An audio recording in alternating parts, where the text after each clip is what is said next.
সময়ের কাজ যদি সময় মতো না করেন তাহলে কিন্তু রেজাল্টটা আপনাকেই খোয়াতে হবে। আসসালামু আলাইকুম, আমি খাদিজা আক্তার শাওন বলছি ঢাকা থেকে। আশা করি যে যেখানে আছেন আলহামদুলিল্লাহ সবাই ভালো আছেন এবং সুস্থ আছেন। আলহামদুলিল্লাহ আপনাদের সবার দোয়ায় আমরাও ভালো আছি এবং সুস্থ আছি। আর এইদিকে দেখেন থালা বাটি দোয়া দিয়ে শুরু করে দিয়েছি। আজকে কিন্তু আপনাদেরকেও আমি দিয়ে দিব। না না, একদমই কিন্তু সেরকমের কিছু না। আমি আপনাদের বোন হয়ে কি আপনাদের দিতে পারি? একদমই সেরকম না।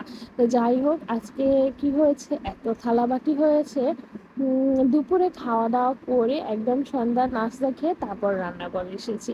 কারণ হচ্ছে আজকে একটা কেক বানিয়েছিলাম, তো কেকটা যেহেতু রেডি করছি ওইদিকে আমার একটু টাইম যায়।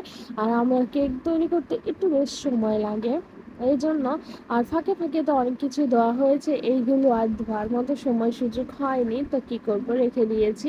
যেহেতু কেক তৈরি করতে হয়েছে আর কেক কিছু জিনিস, যেহেতু ক্রিম বিট করার পর সাথে সাথে আমার ডেকোরেশন করতে হয়, মানে সব কিছু করতে হয়, না হলে কেকের ক্রিমটা নষ্ট হয়ে যাবে। আর এর মধ্যে হয়েছে এত পরিমাণে গরম, বলার বাহিরে। আর রান্না বান্নাও তেমন ছিল না। যেদিন আমি কেক তৈরি করি সেদিন আমি রান্নার প্রেশারটা একটু কম নিয়ে নেই।